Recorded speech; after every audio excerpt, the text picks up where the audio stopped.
What happens when grief destroys love, and silence becomes louder than words? Today's film is The Door in the Floor, 2004. A slow-burning emotional drama about loss, marriage, desire, and emotional betrayal. This movie doesn't scream drama. It whispers pain. So sit back because this story is uncomfortable, human, and disturbingly real. The story revolves around a married couple living in a beachside house in New England. They appear wealthy, calm, and artistic, but behind closed doors, their marriage is already broken.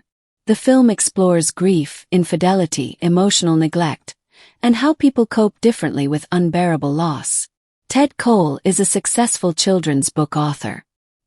His books are dark, symbolic, and often misunderstood, much like his personality. His wife, Marion, is emotionally fragile, distant, and drowning in grief. Years ago, they lost both of their young sons in a tragic accident. This single event becomes the silent monster living inside their marriage. Ted chose to suppress the pain. Marion chose to live inside it. And that difference slowly destroyed them. Into this emotionally unstable household comes Eddie, a quiet teenage boy hired as a summer assistant.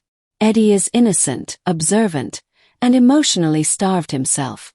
Marion, seeing a reflection of her lost children in Eddie, grows attached to him. At first, their bond seems maternal, but slowly boundaries blur. Ted is emotionally unavailable. He cheats openly, almost casually, using affairs as a coping mechanism. Marion, meanwhile, feels invisible, unloved, untouched, and unheard.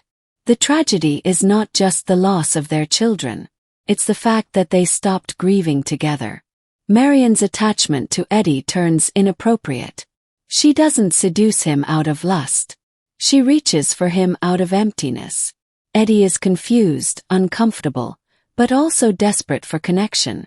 The power imbalance is disturbing, and the film never glorifies it.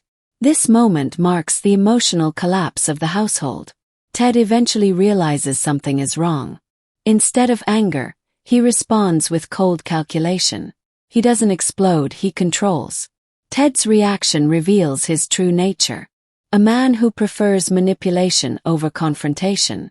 The title is symbolic. In Ted's children's books, The Door in the Floor represents something hidden, dangerous, and easy to fall into, especially for children. In real life, the door represents unaddressed grief, emotional neglect, and suppressed trauma. Everyone in this film falls through that door. Ted represents emotional repression. Marion represents unresolved grief. Eddie represents innocence caught between adult failures. No one is a villain, and that's what makes the story disturbing. The film ends quietly.